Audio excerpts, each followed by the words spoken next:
ശശിമാർ വല്ലാത്ത പ്രശ്നമായി മാറിയിരിക്കുന്ന ഒരു കാലമാണ് പിണറായി സർക്കാരിൻ്റെ കാലം. പൊളിറ്റിക്കൽ സെക്രട്ടറി പി ശശിക്കെതിരെ ഗുരുതരമായ ആരോപണങ്ങൾ ഉയർന്നു തുടങ്ങിയിട്ട് വർഷങ്ങളായി.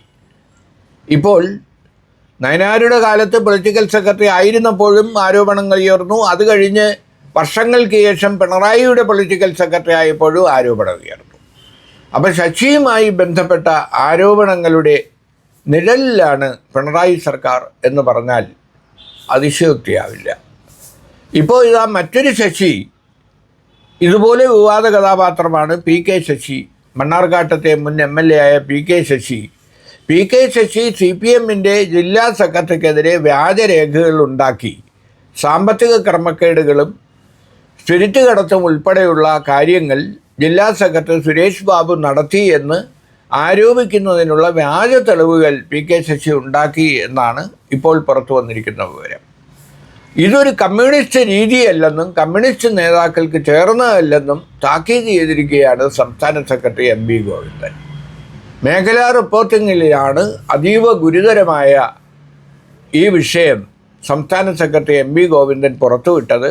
പി കെ ശശിയെ നേരത്തെ തന്നെ ജില്ലാ കമ്മിറ്റിയിൽ നിന്ന്, ജില്ലാ സെക്രട്ടേറിയറ്റിൽ നിന്നൊക്കെ തരം താഴ്ത്തി ബ്രാഞ്ച് കമ്മിറ്റിയിലേക്ക് തരം താഴ്ത്തിയിരുന്നു. അദ്ദേഹം ഇപ്പോഴും KTDCയുടെ ചെയർമാനാണ്. ആ പദവിയിൽ അദ്ദേഹം തുടരുന്നതിനിടയിലാണ് ജില്ലാ സെക്രട്ടറി സുരേഷ് ബാബുവിനെതിരെ വ്യാജരേഖയുണ്ടാക്കി എന്ന ഗുരുതരമായ ആരോപണം പുറത്തു വന്നിരിക്കുന്നത്. എന്തായാലും ശശിമാരെ കൊണ്ട് പിണറായിക്ക് നടക്കാൻ വയ്യ എന്ന അവസ്ഥയിലാണ് ഈ സർക്കാർ.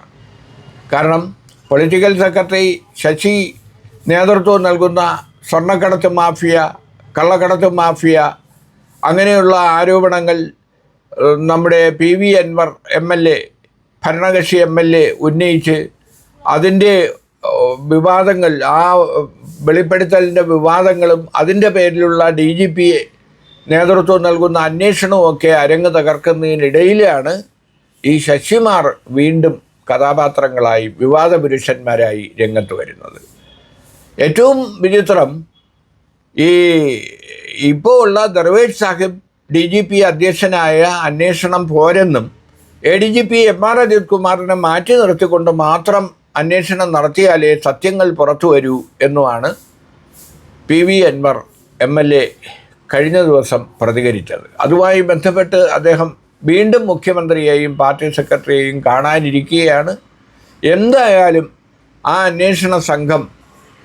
അന്വേഷണ സംഘത്തിൽ തനിക്ക് തൃപ്തിയില്ല എന്നാണ് അൻവറിൻ്റെ വെളിപ്പെടുത്തൽ.